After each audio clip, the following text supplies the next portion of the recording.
Hi, today we're going to learn about modal verbs of certainty. Remember to turn on the subtitles so you can follow along. Let's get started. Let's just have a quick refresh on what is a modal verb. There are 9 pure modal verbs: must, might and may, will and would, can and could, and shall and should. So what should you remember about all modals? Number 1, modals do not change, ever. So he must be tired, not he must be tired. This is the same for all pronouns. I must, you must, and so on. 2, modals are followed by the infinitive without to. So it must be 7 a.m, my alarm is ringing. Not it must to be 7 a.m.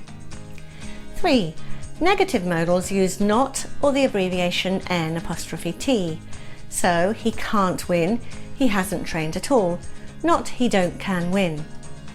4, modals have no past form, so this links back to point 1, modals don't change.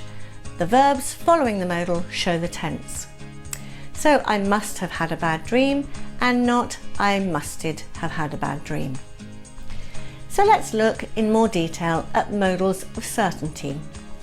They are must, can't, and couldn't. These are used when you're nearly sure of something being either true or not true. It's much more definite than modals of possibility. So it helps to visualize a line of certainty. On the far left we have something that's 100% sure. In this case, it's cold. The thermometer shows -10 degrees centigrade. Modals of certainty come pretty close to this fact. It must be cold. You're shivering.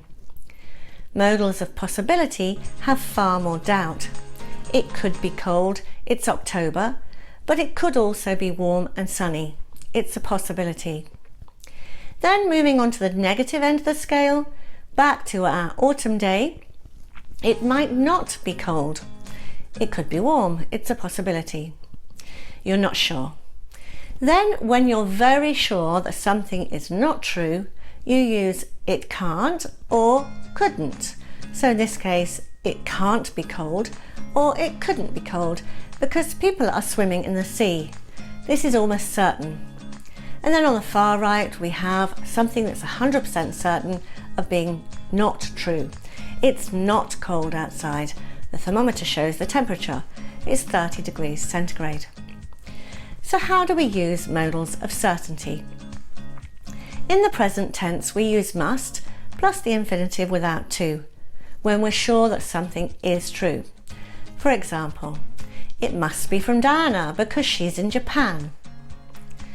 When we're sure something is not true, we use can't or couldn't, and not mustn't. It can't be from Diane because that's not her handwriting, or it couldn't be from Diane because that's not her handwriting. Be careful when you're sure something is not true. It's not what you would logically think.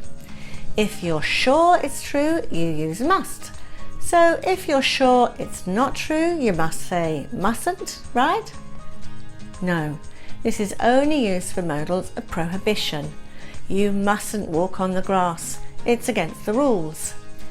Instead, when you're sure that something is not true, you use can't or couldn't. So how about talking about the past? We use must plus have plus the past participle when we're sure that something is true. For example, Rob went out without his coat. He must have been very cold. We are sure this was the case. It's not just possible. You have evidence. He had no coat. When we're sure something is not true in the past, we use can't or couldn't plus have plus the past participle. For example, he can't have been cold because he took a warm coat. We are sure he didn't get cold because he had the warm coat. Again, this is more than just possible. We know he took the warm coat. Or he couldn't have broken the window. He was at school. Again, we're sure of this because he was at school. It wasn't possible. So now it's your turn. Fill in the gaps. Number 1. Everyone in the class blank very hard because you have all passed your first certificate. Must have worked. We are sure this is the case because we have evidence. They all passed. 2. I don't know how old the teacher is, but he looks quite young, so he blank more than 25. Can't be. We have evidence. He looks young, so we're pretty sure that he is not older than 25. 3. I think she blank a really happy person because she's always smiling and laughing. Must be. You have evidence, so you're sure this is true. Congratulations, you now know how to use modals of certainty in English. Remember to like this video and subscribe to my channel Oxford English Now for free English language videos out every Friday. Thank you for watching.